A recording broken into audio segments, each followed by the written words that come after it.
اسلام زندہ ہوتا ہے ہر کربلا کے بعد۔ کیا یہ نہیں دیکھ رہے ہر گھر پہ امام حسین کے چرچے؟ جلنے والے ہوں گے، کڑنے والے ہوں گے، لیکن ان کو انگلیوں پہ گنا جا سکتا ہے، باقی چاہنے والوں کی تعداد ستاروں سے زیادہ ہے۔ امام حسین کا جھنڈا آج بھی اسی طرح لہرا رہا ہے۔ سچ بتاؤں میں آپ کو، کبھی آپ کو اتفاق ہو تو ملک شام کے دمشق میں بھی جانا، جہاں پر 3 سال یزید کا دربار لگتا تھا، وہ بھی اپنے وقت کا خلیفہ بنا ہوا تھا، اور اس نے جو اپنے دور خلافت میں، اپنے دور حکومت میں ظلم ڈھائے وہ تاریخ میں رقم ہو چکے۔ جا کر کے پوچھنا اہل شام سے، دمشق والوں سے، کہ ایک دور یہاں تمہارا بادشاہ رہتا تھا، شام کا حکمران یزید، وہ کہاں ہے، اس کی قبر کہاں ہے؟ لوگ تو بغلیں اٹھا کر کے آپ کو کہیں گے کہ یہاں تو کوئی ایسی قبر نہیں دی۔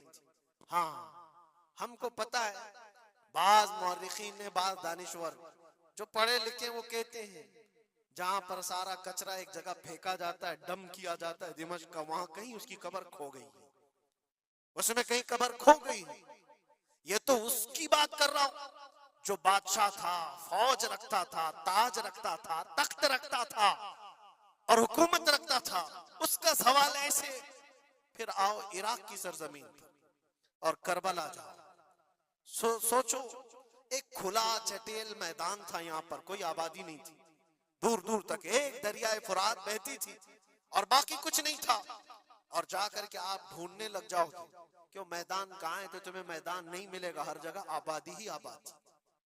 ایک حسین و جمیل شہر ہے، اور لوگوں سے پوچھو کہ یہاں تو ہم نے سنا تھا رسول اللہ کے شہزادے حسین کو کاٹ کر کے ٹکڑوں میں بدل دیا گیا تھا، ان کے شہزادوں کو، اور امام حسین کے سر کو الگ کر دیا گیا، جسم کو الگ کر دیا گیا، ان کے بیٹوں کے جسم پر گھوڑے دوڑا دیے گئے تھے۔ سنا تو ایسا تھا کہ ان کے سب جسم کو اس طرح سے بکھیر دیا گیا تھا، وہ کہاں ہیں؟ کیا مٹ گئے تاریخ میں؟ نہیں، آپ کو ہاتھ پکڑ کر لے جا کر ایسے دربار میں کھڑا کریں گے جس دربار کی اونچائی دیکھنے سے ٹوپی گر جاتی ہے۔ اس حسین دربار کو دیکھتے ہی دل میں ہیبت طاری ہوتی ہے، اور پھر تم بے اختیار یہ کہہ دو گے، حسین کا دربار دیکھتے ہی تمہاری زبان سے یہ الفاظ نکل پڑیں گے، شاہ است حسین، بادشاہ است حسین۔ وہ اب بھی بادشاہ ہے، اب بھی شاہ ہے، اور ہزاروں لوگوں کو دیکھا ہے ہم نے حسین اعظم کی قبر پاک کے پاس آتے ہیں۔ میں پوچھا تھا ایک بڑے بزرگ سے، چٹیاں وہاں پر بہت اندر رہتی ہیں، بہت سارے لوگ اپنے پیسے بھی ڈالتے ہیں، نذرانے بھی پیش کرتے ہیں، بہت ساری چٹیاں ہوتی ہیں۔ میں نے پوچھا یہ چٹیاں کیا ہیں؟ کہا برسوں سے رواج ہے، جب کسی کا کوئی مسئلہ حل نہیں ہوتا تو وہ پورا چٹی میں اپنا لکھ کر کے لاتا ہے اور امام حسین کے پاس پیش کرتا ہے، اس لیے کہ اس کا وجدان یہ کہتا ہے ہم رعایا ہیں اور وہ بادشاہ ہے، بادشاہ کے سامنے اگر شکایت نہ کی جائے تو پھر کس کے سامنے کی جائے؟ لوگ اپنی شکایتیں آج بھی پیش کرتے ہیں۔ میں کہنا یہ چاہتا ہوں میرے عزیزو، 14 صدیوں کے بعد بھی جس کی بادشاہت ختم نہیں ہوتی، وہ کس بات کی وجہ سے ہے؟ وہ استقامت کی بنیاد پر ہے۔ اسی لیے تو قرآن میں اللہ نے فرمایا ان الذین قالوا ربنا اللہ ثم استقاموا، بے شک وہ لوگ جنہوں نے کہا ہمارا رب اللہ ہے پھر جمے رہ گئے، تتنزل علیہم الملائکہ، ان پر اللہ فرشتے اتارتا ہے، اور فرشتے یہ کہتے ہوئے آتے ہیں جو استقامت کے ساتھ کھڑا ہے اس کو کہ گھبراؤ مت، ڈرو مت، ان قریب اللہ تبارک و تعالیٰ نے جو تم سے وعدہ کیا ہے وہ تمہیں ملنے والا ہے۔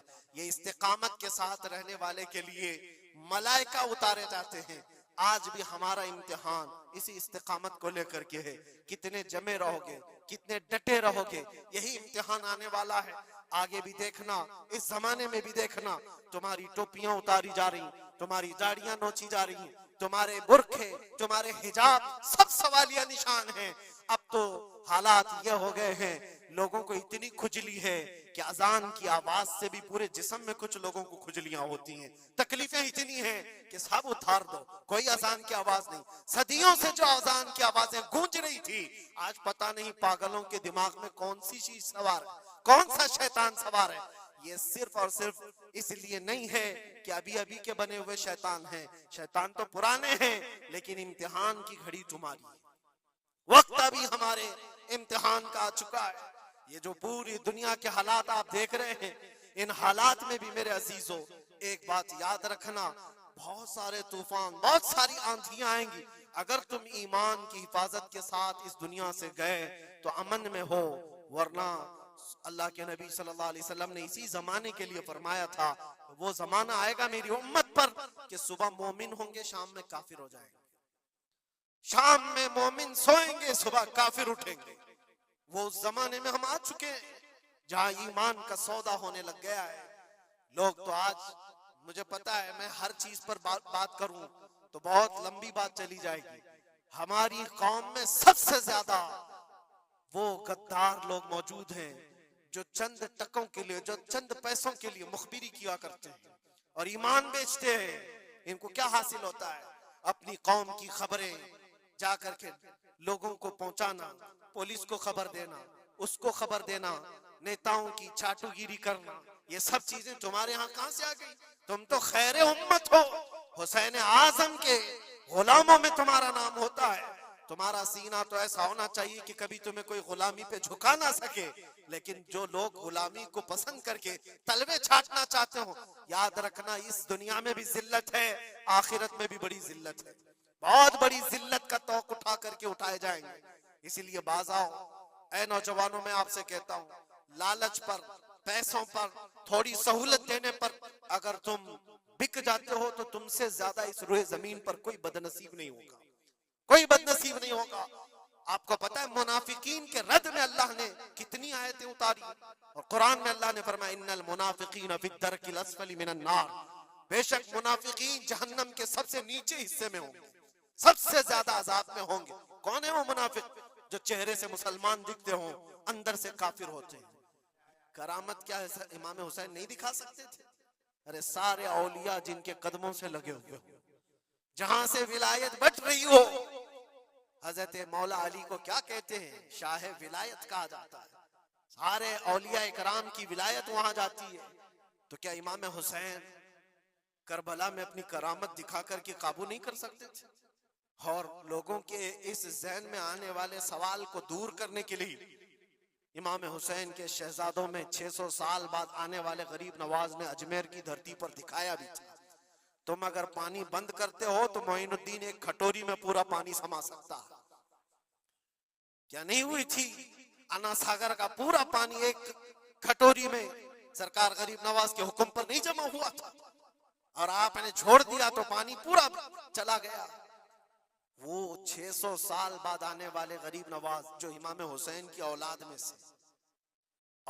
میں سے اتنے سالوں بعد آنے والی اولاد میں یہ پاور ہے، یہ طاقت ہے، تو حسین کے ہاتھوں میں کیا طاقت ہو سکتی؟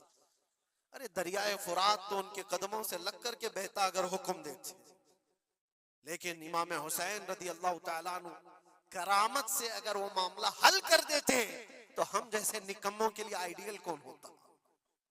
ہم جیسے غریبوں کے لیے آئیڈیل کون ہوتا؟ وہ تو بڑے لوگ تھے، متقی تھے، پرہیزگار تھے، رسول اللہ کے خاندان سے تھے، انہوں نے کرامتوں سے ان معاملات کو حل کیا ہوگا۔ لیکن ہم جیسے لوگ اس زمانے میں اپنے دور کے یزیدیوں سے لڑنے کا وقت ہوتا تو ہم کون سی کرامت دکھاتے؟ اسی لیے امام حسین نے قیامت تک آنے والے مسلمانوں کے لیے کرامت دکھا کر کے اس میدان کو فتح نہیں کیا، استقامت دکھا کر۔ یہ میسج تھا کہ اے مسلمانوں، جیسی بھی بڑی طاقت تمہارے سامنے آئے ڈٹے رہو، جمے رہو، اور مرنے کا خوف نہ رکھو۔ اگر کٹ جاتے ہو، مر جاتے ہو تو کوئی فرق نہیں پڑتا، کیونکہ رب تبارک و تعالیٰ نے پہلے ہی قرآن میں گواہی دے دی ہے وَلَا تَقُولُوا لِمَنْ يُقْتَلُ فِي سَبِيلِ اللَّهِ أَمْوَاتٌ بَلْ أَحْيَاءٌ وَلَكِنْ لَا تَشْعُرُونَ۔ جو اللہ کی راہ میں مارے جائیں انہیں مردہ نہ کہو، وہ زندہ ہیں، تمہیں اس کا شعور نہیں۔